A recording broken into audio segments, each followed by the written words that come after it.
Welcome back to Testin' with Destin. Today, the star of the show is Lubu. Lubu is the male part of the new Bond skill coming in about a week for Valentine's Day, and he is incredibly strong. I'm gonna be real, guys. I'm not gonna sugarcoat it. He's really good. The question is he Ardea level or not? That's kind of what I'm gonna be going over, but he's gonna be close. So that's we're not even gonna like entertain the idea of maybe he's strong, maybe he's not. He's strong as shit. Okay. So we're gonna be going over how strong he is in a bunch of things. He is mostly an AoE character. I'm still gonna try him in like Go Boss 1 and stuff, not Go Boss 2. I'm gonna skip that this time so I can get this video out in a timely manner. But he's pretty cool.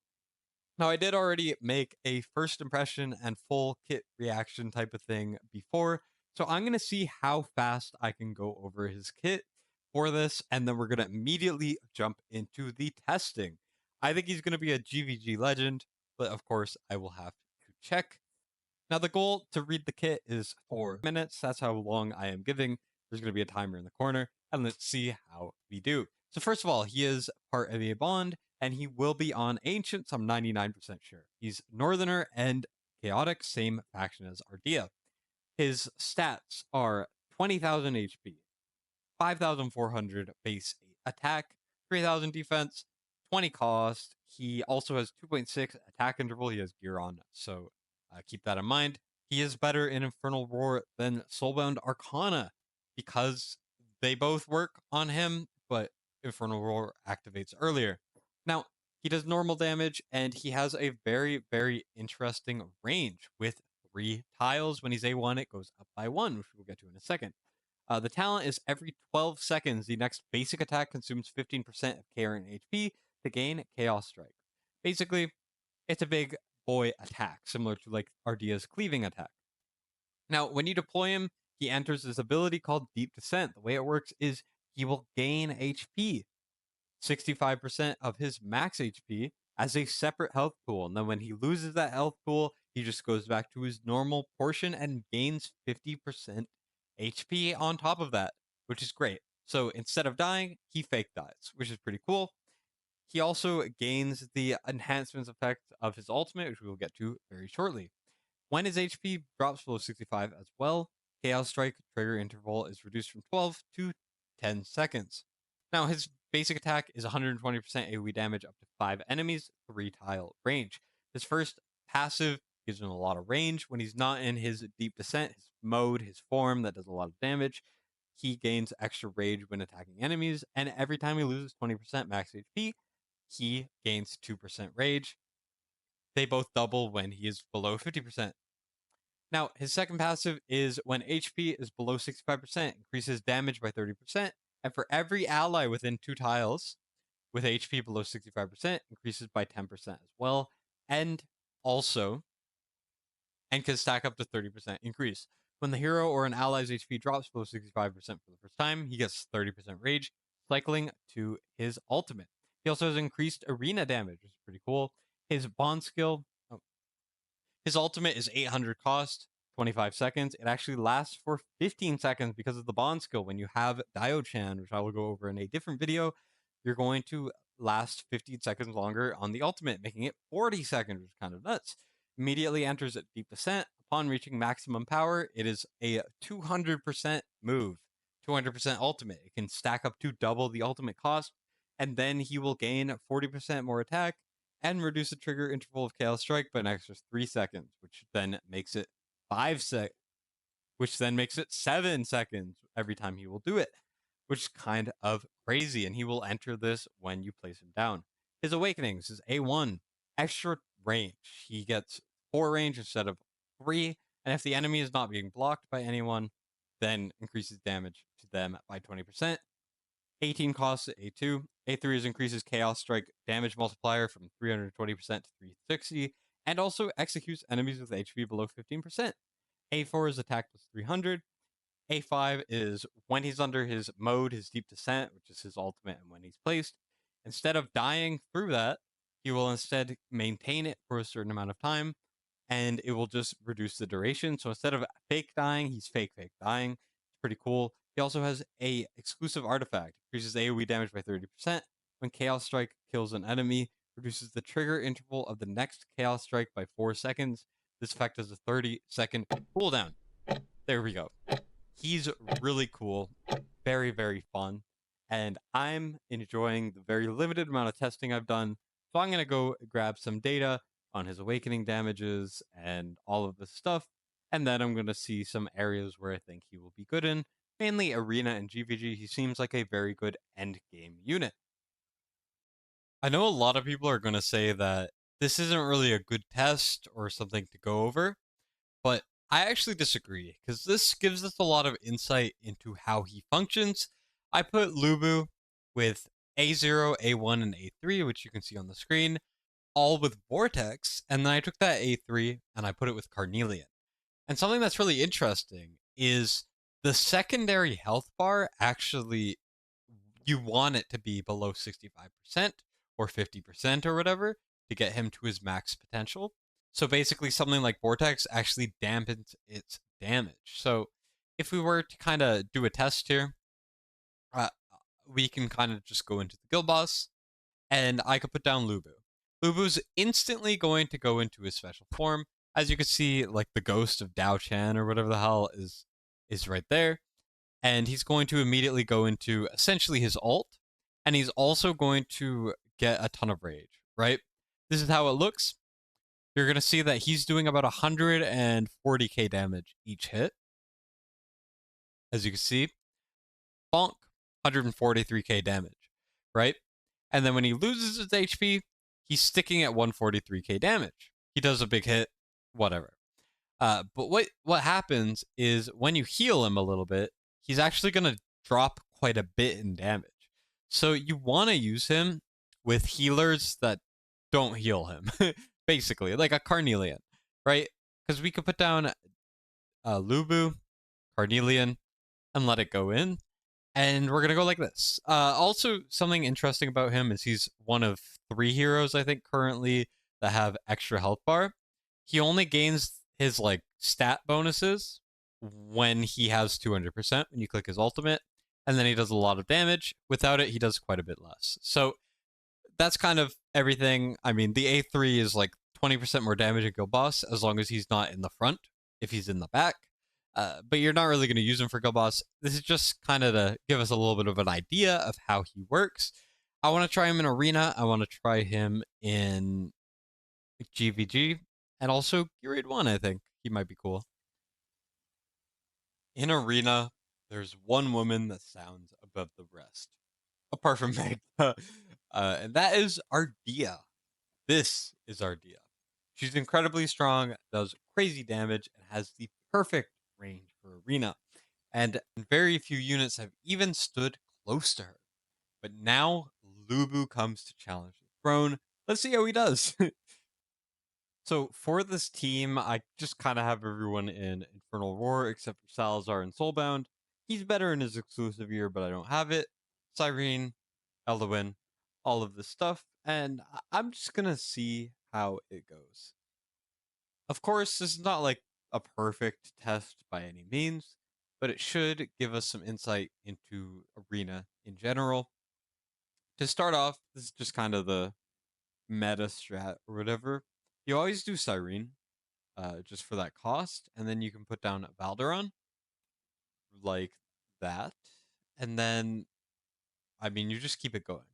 The one thing that Ardea has over Lubu by far is the fact that she can actually be placed in a timely manner because Lubu is 20 cost, which is incredibly expensive. Luckily, uh, cost regen is meta by far, but it does make a difference because now I have to wait a little bit longer with putting down Salazar. Although he does start with his ultimate, which is kind of cool. So we have that going for him. And he's going to do some pretty decent damage, honestly. He's also manual ult, which is actually quite a bit better. So that's pretty cool. I'm actually going to wait on his ult because we're not going to need it for this wave because Salazar's here. At least I'm pretty sure. At least the Salazar with exclusive gear will be fine. Yep, there we go. And it's kind of interesting, honestly. Here we can trigger his ult. His ult does last 35 seconds, something like a Valderon lasts quite a bit less. I'll use it anyways, just cause. 20 seconds for Valderon, 35 seconds for a bonded Lubu. It's kind of insane how long his ult lasts for. The thing is, he's not really going to be doing the most amount of work because, I mean, Valderon is necessary and so is Salazar. Ardea and now Lubu have always kind of been in the spot where like they're good and they're important, but like, do you really need them? Not really, right? I I don't know if this is the last enemy. Oh, it is. Whatever. You kind of get the idea, right? He can kind of replace Ardea, but can he really replace her? Replace her, as in be better? That's something we're gonna have to see. I'm gonna run an Ardea team right after this, and we're gonna see how it goes. Here I have to use him a little weaker. I could have waited a little bit longer, but this is just spitballing a little bit. And I ulted a little bit. No, I ulted. Why did it wait so long? Either way, we used Lubu there, and he did about 7 mil almost. Of course, if I ulted more often, if I ulted a bit smarter, maybe he would have done more damage. It is an A5 Alderon as well. But let's see what happens when we put in Ardea. Now, Ardea is here as well, pretty similar BP, and she is in Soulbound. The main thing we're looking for is who does more damage. If it is the same amount of damage, I will say that Lubu probably technically barely wins it because he is manual and you has more flexibility. But Ardea gets placed sooner, and it's just like uh, if it's similar, you could also argue that Ardea is better. But I'm just hoping that they're similar because Ardea is one of the best units in the game. Everyone knows that. She's one of the strongest fighters in the entire game. If anyone even comes close, it is worth talking about. But who knows? There we get uh the round done pretty early. Something to note about this as well is it is RNG with Valderon, so it's not going to be a perfect run every time. This is just to kind of get an idea. These testing videos are never to give you the exact, calculations or specifics or anything. It's purely so you guys know what you're getting into with these units. So here, Ardea's ulting, gonna pretty much shred everything. I'm not gonna ult Valderon yet. Here, I'll do this to give Ardea some stacks, and then we should be able to ult Salazar, and we should be good. Something interesting about Lubu is he was never at really low HP because he kept cycling his like special shield thing, and it actually ended up kind of messing him up because he wasn't doing as much damage as he could have. So if you guys can like figure out a way to deal with that, maybe you'll get a little more out of him. But you kind of get the idea, right? Here we're going to just kind of deal with this. There's 4 enemies in this wave. This is enemy 2. Enemy 3. Ardea is going to ult again. She gets her ult actually really fast. And then we trigger Salazar. This is, I mean, it's pretty expected, right?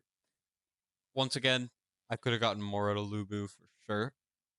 But, like, Ardea just always ults, whether you want her to or not. Lubu doesn't, right? So, there's that too. And there we go. Let's see how big the difference is. Give or take like 2 mil on Lubu probably. And then Ardea, 10 mil. Yeah, Ardea is still quite a bit better in my opinion. I don't think it's really the closest, but the fact that he can be used pretty well is definitely a good thing. Especially because, I mean, it's freaking Ardea, right? Like, come on.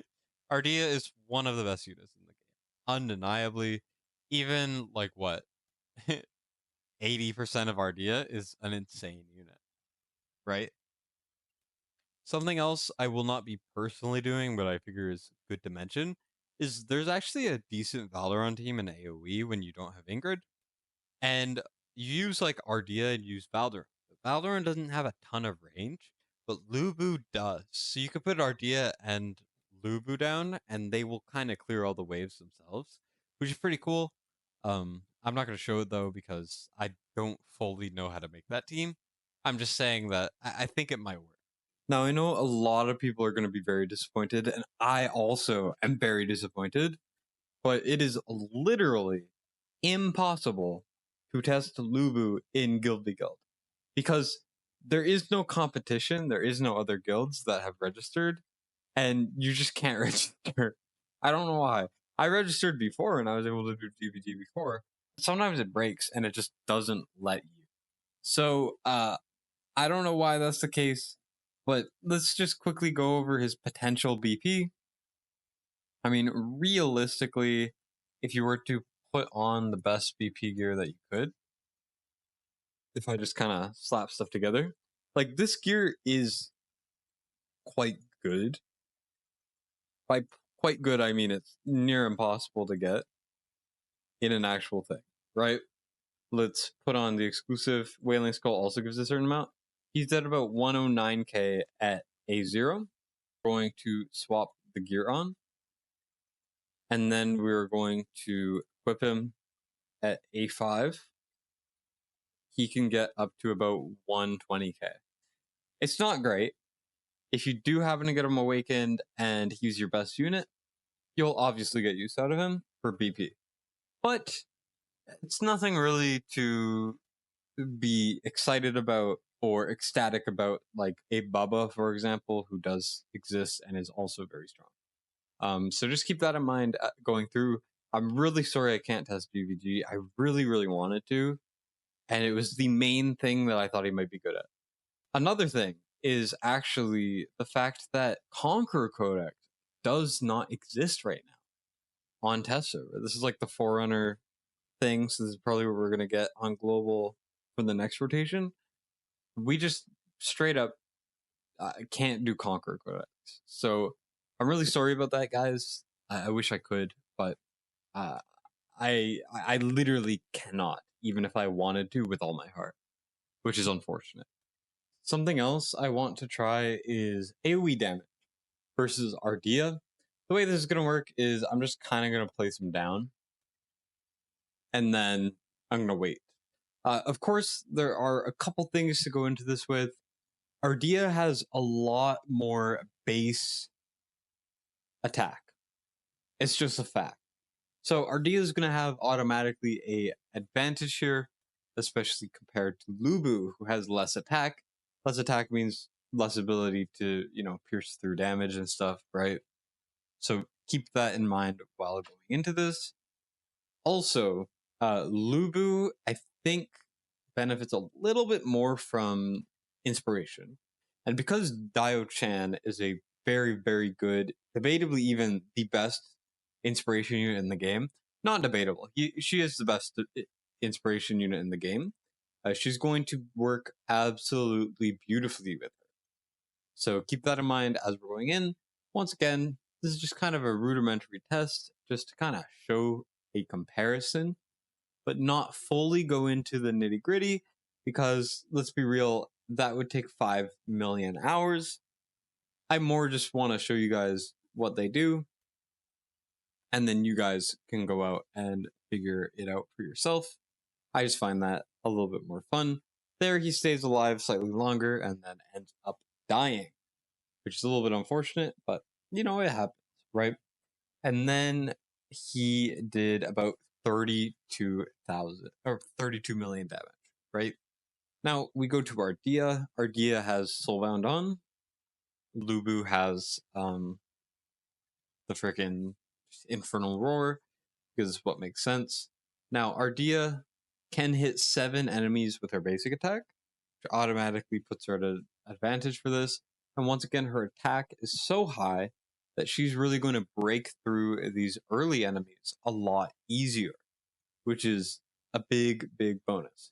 Well, like I said, inspiration will help a ton, but this is just for comparison purposes. This is not, supposed to be the most accurate thing. As you can see, she's just smacking them a lot. She's already killed one of them, which is kind of insane. And something I have noticed with Lubu, which is kind of an issue, is he's really, really slow at getting his HP down. And he does more damage when his HP is lower. Like, for example, Ardea lowers her HP, and then she does a little bit more damage. Lubu lowers his HP, and then does a lot more damage. So Lubu and Ardea are actually almost even when they're both at 0 HP, pretty much, or low HP. But the thing is, you can't really get that with Lubu on his own. So something like a Durza, for example, it's genuinely going to be a good combo. Here you can see Ardea is shredding. She was shredding through it. Single target damage, they're pretty equal or pretty close. But for stuff like this, I mean, it is night and day, right? Which is a little bit unfortunate. I was really hoping he would be a bit better. I think he's like a pseudo Ardea. He's like a weaker Ardea. Ardea did almost like double damage. Of course, this is in a very small vacuum, and there's a lot of other tests you could do, blah blah blah. But the fact is, if you're looking for some AoE damage, like in Guild v Guild, it's gonna be Ardea. By far is going to be better, no matter the awakening. I mean, the A3 will help with the execute, but it's not really that big of a deal. It's just a lot of things like this that I have noticed where Lubu's like part of Ardea. You know what I mean? I know it's not the fairest comparison to compare a new unit that's really good to debatably the best fighter in the game or one of the best, but it is an important thing to talk about at the end of the day. Now, I think I'm probably going to end it here. Final thoughts, pretty much. I really like Lubu. I think he's a lot of fun. And at the end of the day, I know I haven't filmed this part yet, and I haven't fully tested her, but I talked to War Guides, who already has a video on Dio-chan out. And to him, he says that she is by far the best inspiration, buffer, whatever, in the game. She is kind of like a Pharisee. She's kind of like a Dolores. She's kind of like a Magda. She's kind of like all of these things rolled into one. Her inspiration is 100% uptime. It's insane. And you need Lubu to get her full potential. For the best, and it's not that close, for the best inspiration unit in the game, right? It's really good. So you do want to get at least one copy purely for that. But he's not like Vierna, where after a certain point she just becomes for the bond skill. You actually want him because he's pretty good.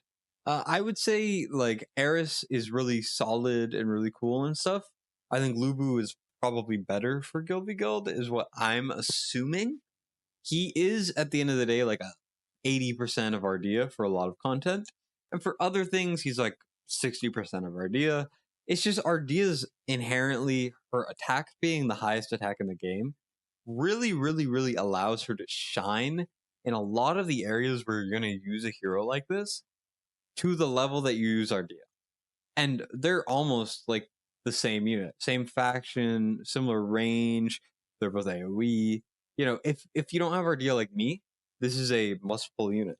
If you have Ardea and you want him, so you could use both, then he's going to be very good. His biggest issue, in my opinion, is the fact that he can't lower his HP very much. He lowers it quite often, right? Every 12 seconds, 8 or 7 seconds or whatever when he's in the special form. But the thing is, he's giving himself a second layer of HP when he's ulting and doing that sort of thing, which allows him to do more damage because it counts as low HP. Well, it doesn't lower his actual HP. So every time he's not in his ult or whatever, it's like he's doing so much less damage than he should because you just cannot lower his HP very easily, especially for a lot of content. Like, for example, Conquer Codex, you're going to want him in the back. He's not going to get hit. For GvG, he's going to be in the back. He's not going to get hit. For Arena, he's in the back. He's not going to get hit. You know what I mean? Like, when his HP is low, he's like 80%, 90% of Ardea. It's insane. He's very close. But the thing is, you're not going to get him that low. And Ardea, even outside of her ult, is chucking freaking razor blades back and forth at Mach 10 all the time. You know, she excels all of the time. He excels in his special form, right? And his special form takes a while to get to because you need 200%. So I think he's good. I think that if you can find a way to manage around it, like with the Durza, I think he has a lot of potential. But for now, it's like he's close, but he's not there. Is he an SSS tier unit? No, I think I would give him like a low S tier, maybe a high A tier. No, low S tier. I think maybe like an S. He's quite good. You know, his exclusive artifact is pretty solid. There's a lot of things he has going for him, but it's just at the end of the day, where are you going to use it? Like, I wasn't even able to show that much content because half of it is stuff that's not even on half the time, right? He's good. He is well worth having. For an ancient unit, he's like middle of the pack, maybe above average, right? That's kind of my perspective there. I know it's not the most in-depth test thing, and I'm sorry I wasn't able to do stuff like GvG, but when he comes out, you'll be able to get some info on that. My bad, guys. I'm gonna see how good Dio-chan is. I think she'll be easier to test, but hope you guys enjoyed nonetheless. I appreciate y'all, of course. And that's it for me, Destined, signing out.